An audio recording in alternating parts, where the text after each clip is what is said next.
June 2026-এ কেন পাচ্ছি।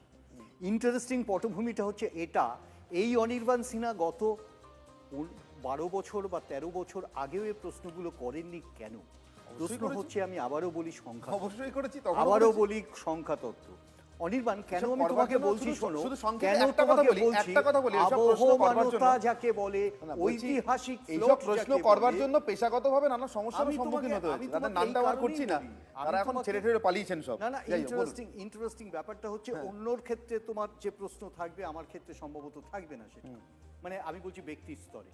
সুতরাং আমি তোমাকে বলছি সেই কমিটমেন্ট থেকে আজকে এই প্রশ্নটা উঠলো কেন, যখন প্রশ্নটা উঠলো তখন তার উত্তরের কতগুলো ধারালো দিক আছে।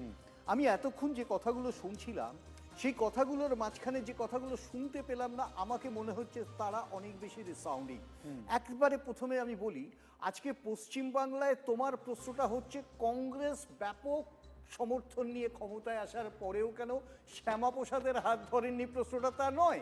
এককভাবে শ্যামাপ্রসাদ আমাদের হাত ধরেছিলেন 1929 সালে, শ্যামাপ্রসাদ আমাদের ছেড়েছিলেন 30 সালে, এবং সেটা যখন ছাড়েন তখন মহাত্মা গান্ধীর লবণ অভিযান চলছে। তুমি জানো, সম্ভবত প্রথম সারির কংগ্রেস নেতারা যারা কারারুদ্ধ ছিলেন বা হলেন, সম্ভবত লোকে মনে করে তার ভয়ে উনি বেরিয়ে এসেছিলেন। তার পরবর্তী সময়ের ইতিহাস সকলে জানেন, তার পরবর্তী সময় সাভারকারের সাথে ইতিহাস সকলে জানেন।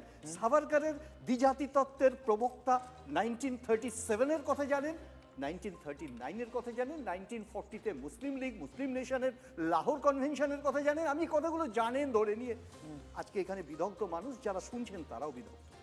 ইন্টারেস্টিং ফ্যাক্ট হচ্ছে, সংখ্যা যদি কথা না বলে আজকে এই প্রশ্নটা এলো কেন, আজকে প্রধানমন্ত্রী তারকেশ্বরে এলেন কেন, আজকে শুভেন্দু অধিকারী ক্ষমতায় আসেন কেন, এবং আজকে কেন বিজেপি পশ্চিমবাংলায় ক্ষমতাসীন হয়ে 20শে জুনের এই স্ট্যাবলিশমেন্ট করছেন তাদের পার্টি অফিসে।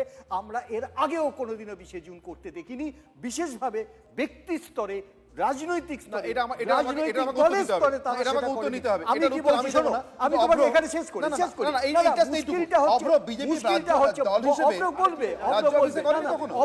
আমাকে শেষ করতে হবে এখানে।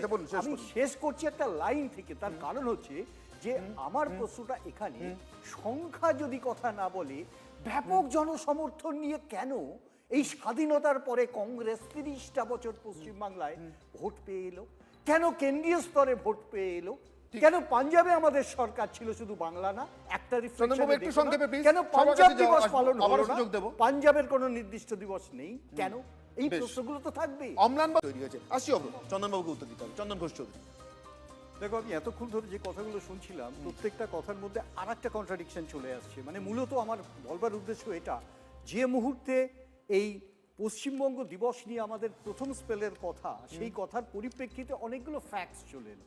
এখন প্রথম ফ্যাক্টটা হচ্ছে যে পশ্চিমবঙ্গকে ভাগ করবার 20শে জুনের লেজিসলেটিভে আমাদের যে ভোট, ইনফ্যাক্ট আমরা যে আইনসভায় যে ভোটটা করেছিলাম, সেই ভোটটার সংখ্যাটা আমরা খুব ভালো করে জানি, এবং সেই সংখ্যাতে আমরা কখনোই অস্বীকার করিনি শ্যামাপ্রসাদ মুখার্জির ভূমিকা ছিল।